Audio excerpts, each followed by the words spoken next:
Well, hello, Kitty. Look who's here. All our fans are out there. Small lockbacks. That was the open tag that was started by Williams Knife Life. And really, all it was small lockbacks. He didn't go into great detail other than the knife should be a lockback. And it should be small. And he left it up to us to determine what we considered a small knife. And I noticed watching around that a lot of people have lockbacks that are what I would consider mid-sized lockbacks in that small lockback group, and that's pretty cool. I like that idea too. He left it up to the imagination or the discretion of the person making the video. And he didn't even say it needed to be your top 5 or anything else. You could show as many of them as you wanted to.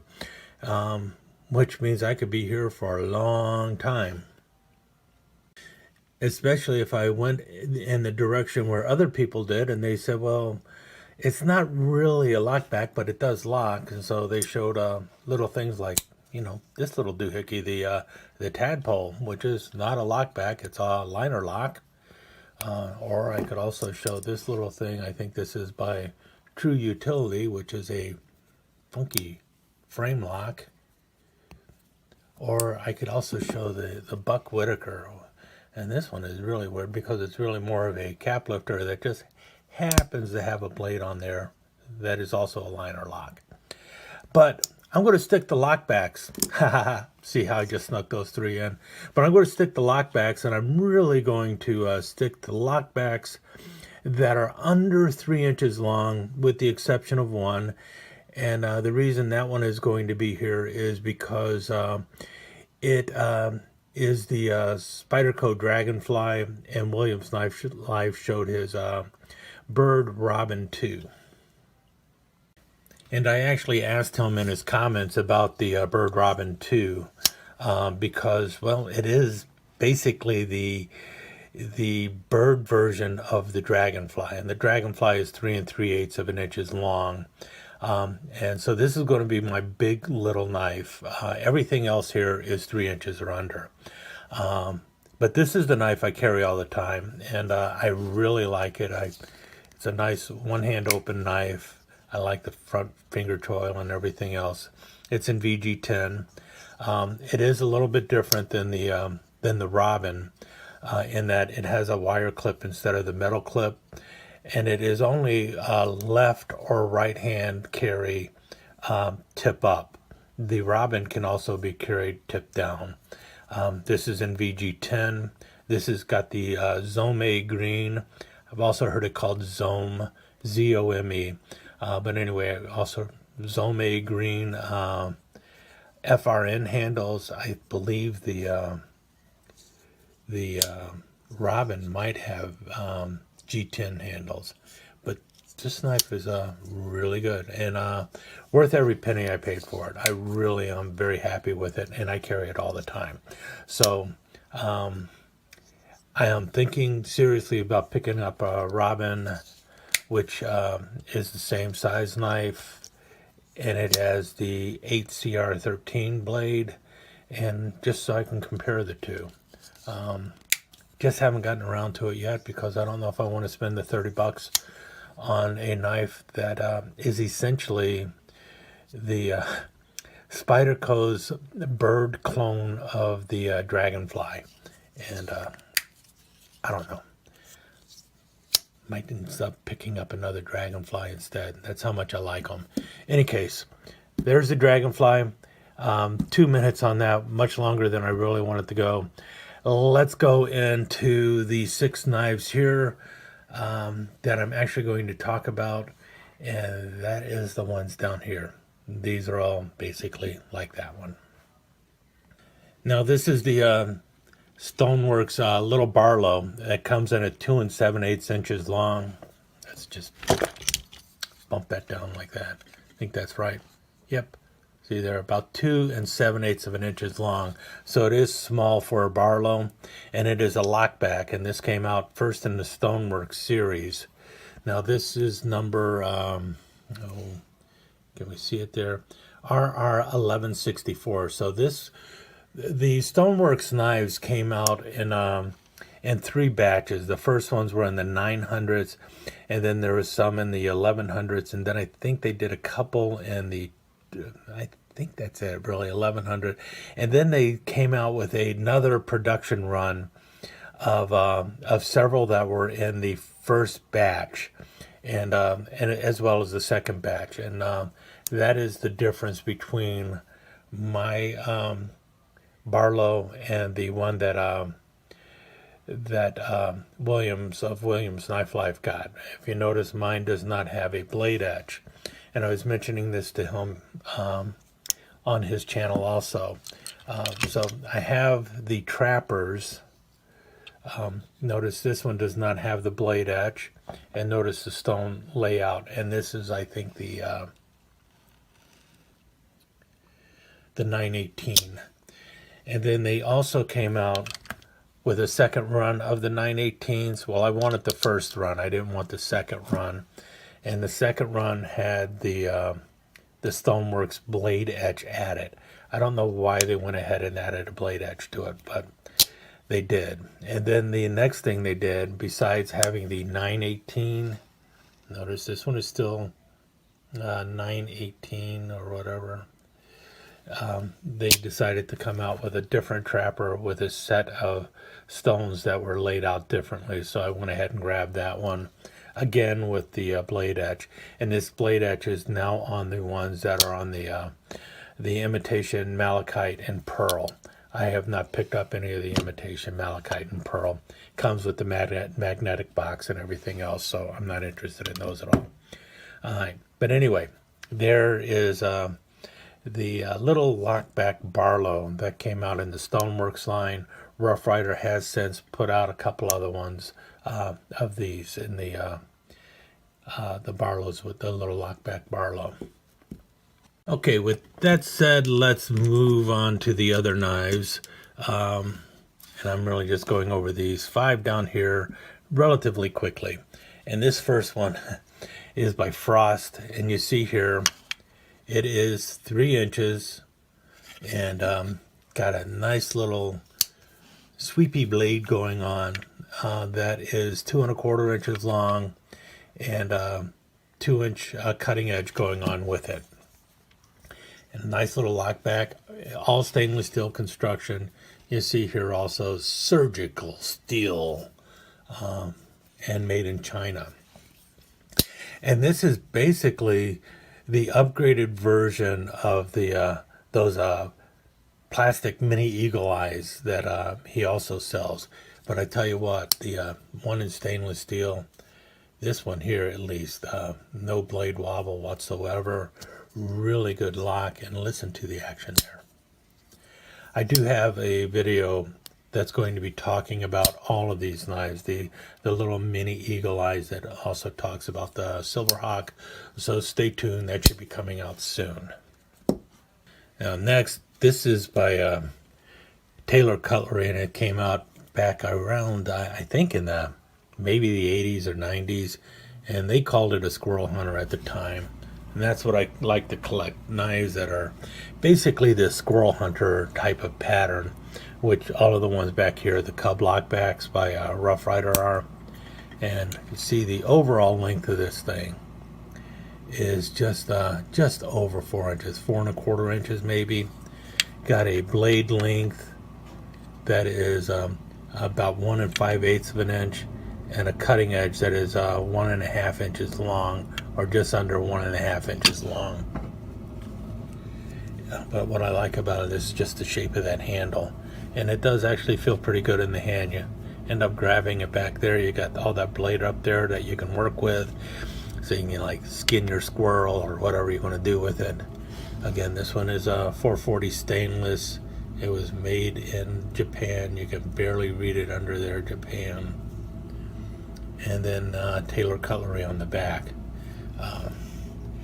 And nice pack of wood handles.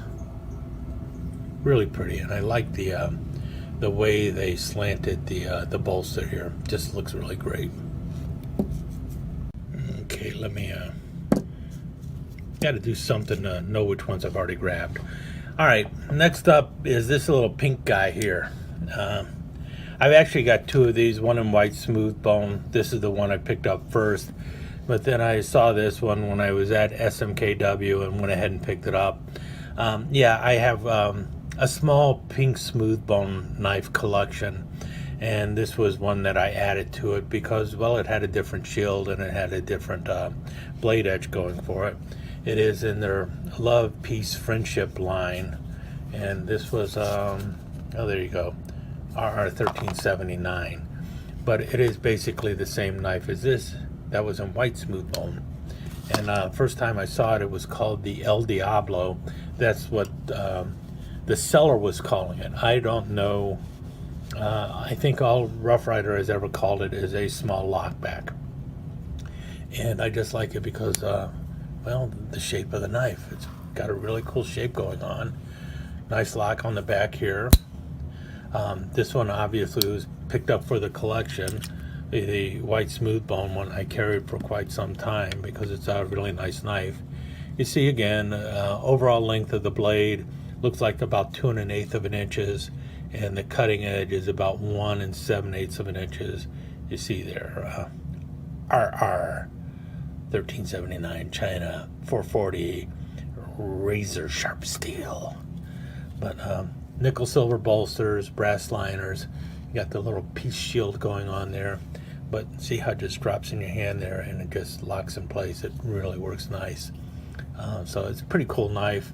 Like I said, I picked this one up because it was pink. Okay, let's see if you stand up. Yep. Now this is recently added. I don't know a whole lot about it other than it was made by Winchester, and I don't know how long ago it was made by Winchester. You see here that now we're talking about 2 3/4 inches long. And you notice it's got the little bump there because there's going to be a finger choil going on. And you see the nice checkered wood handle that's in place. I don't know what kind of wood it is, but it's supposed to be like a Winchester's gun stock. But you got the nice little powder horn going on, so you know that's one of the reasons why I like it. And then got a nice blade there, got a forward finger choil going in there. Got some good jimping on the top right there. And then you got that nice little, I guess, I don't know if you'd call that a clip or a skinner or whatever, but it's a nice slow drop going down there. And you see the nice saber grind going on with it and everything else. Got Winchester there. And that's about it. There's no other marks on this knife other than right there where it says Winchester. Everything else was on the box probably.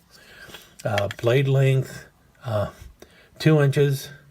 Cutting edge on that blade, about 1 5/8 of an inch or so. So nice little knife, nice little blade, really good lock on the back. And because of the way this is set, you notice nothing that's going to catch in the pocket. So very similar to the way this is. A lot of these come up with that, where it comes up so you're not catching the blade there, which is pretty cool. And now if you saw back here, you see Rough Rider, Rough Rider, Queen, Queen, Rough Rider, Rough Rider, all Cub lockbacks. And I did a video on, I believe, this knife and with the squirrely history, because they all trace back to this knife here. I finally got myself an original Squirrel Hunter. Now, there is some debate on how original the Squirrel Hunter is. I suspect the pattern goes back before Edgemark. It is very similar to a knife that Kershaw made, which was called the Little Stud, I think. But I think there's significant differences between this and the Little Stud. I think the Little Stud is closer to what's called the Mustang knife.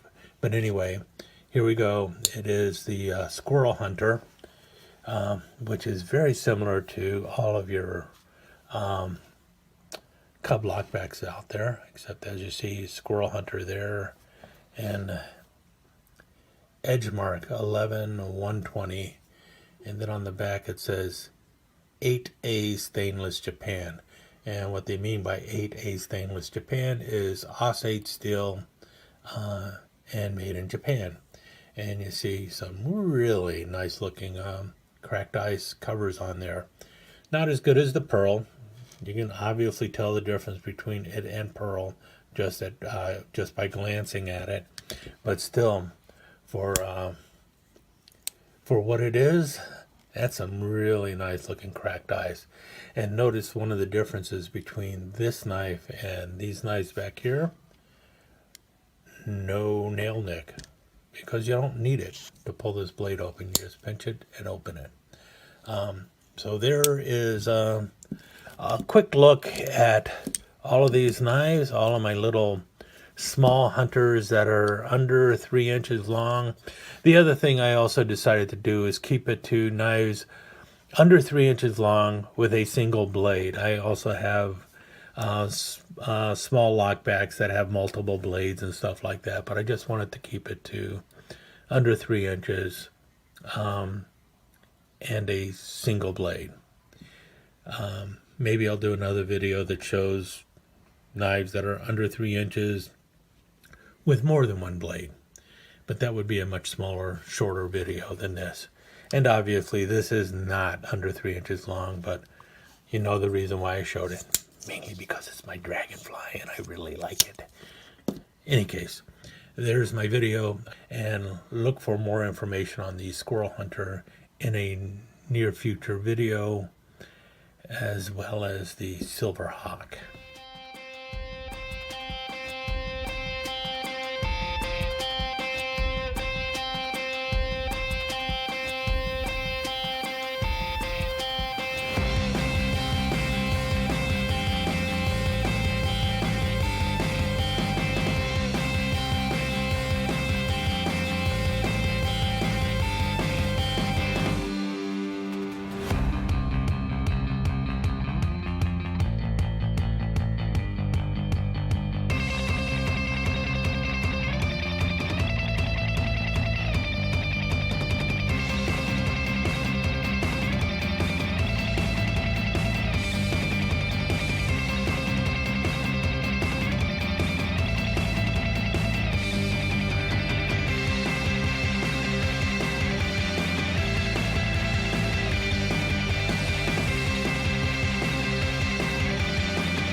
Let me take just a second to thank you once again for dropping by and spending a few minutes here at Knife Chats with the Pius.